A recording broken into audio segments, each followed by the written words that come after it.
চাঁদপুরে family card বিতরণ কর্মসূচি উদ্বোধন করে প্রধানমন্ত্রী তারেক রহমান বলেছেন, একটি মহল বিভ্রান্তি তৈরি করছে। তিনি বলেন, রাজনীতির নামে অরাজকতা সৃষ্টি করলে কেউ বসে থাকবে না।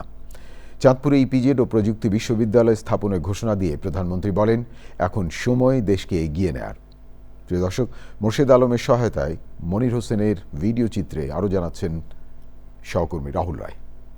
স্বাস্থ্য এবং শিক্ষা খাতে এই জেলার মানুষের রয়েছে বেশ কিছু দাবি। অবশেষে দীর্ঘ ২২ বছর পর বেশ কিছু উন্নয়ন কর্মকাণ্ড নিয়ে এই ইলিশের রূপালী ঐতিহ্যের জেলায় আসলেন প্রধানমন্ত্রী তারেক রহমানের চাঁদপুর সফর শুরু হয় শাহরাস্তির টামটা দক্ষিণ ইউনিয়নের ওয়ারক বাজারে খর্দখাল পুনঃখননের মধ্য দিয়ে। সেখান থেকে প্রধানমন্ত্রী আসেন চাঁদপুর সদরের শাহমাদপুর ইউনিয়নের কুমারডুগি গ্রামে। সেখানে বিশ্বখাল পুনঃখননের কাজ শুরু করেন প্রধানমন্ত্রী। খাল খননের কথা বলেছি, এই যে আজকে 2টি খাল পুনর্খনন আমরা শুরু করেছি। আমরা সারা বাংলাদেশে খাল পুনর্খননের কাজ শুরু করেছি। যেখানে খাল পুনর্খনন প্রয়োজন, খাল আমরা পুনর্খনন করব।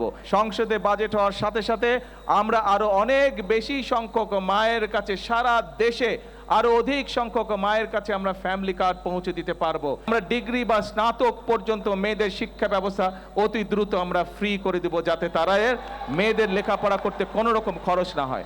সরকারের নির্বাচনের অন্যতম অঙ্গীকার ছিল ফ্যামিলি কার্ড। দেশের বিভিন্ন জায়গায় এরই মধ্যে শুরু হয়ে গেছে এই কার্যক্রম। শহরের সরকারি কলেজ মাঠে প্রধানমন্ত্রী চাঁদপুরে শুরু করেন ফ্যামিলি কার্ড বিতরণ কর্মসূচি।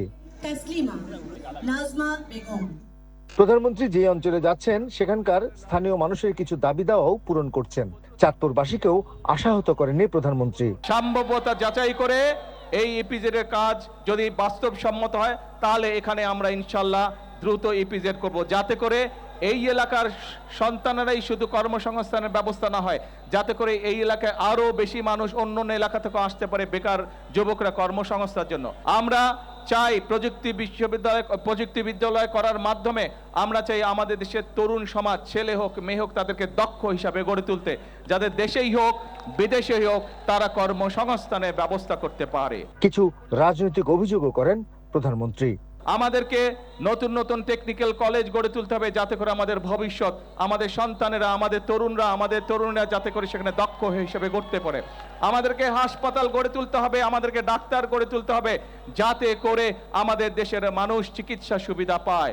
আমাদের মাদেরকে অর্থনৈতিকভাবে স্বাবলম্বী করতে হবে, আমাদের কৃষক ভাইদেরকে স্বাবলম্বী করতে হবে, আমাদের দেশকে আমাদেরই গড়তে হবে। প্রিয় ভাই বোনেরা, বাইরে থেকে কোনো লোক এসে আমাদের এই দেশ গড়ে দিয়ে যাবে না। এই দেশ যদি গড়তে হয়, আমাদের সকলের ভাগ্য, এই দেশের 20 কোটি মানুষের যদি ভাগ্য পরিবর্তন করতে হয়, তাহলে 20 কোটি মানুষের 40 কোটি হাতকে শ্রমিকের হাতে রূপান্তরিত করতে হবে। প্রধানমন্ত্রী বলেছেন, জনগণকে সাথে নিয়েই সব প্রতিশ্রুতি পূরণ করবে তার সরকার। দেশ গড়ার রাজনীতি। Rahul Roy, channel I, Chandpur. Next level, well done, side by side, fridge.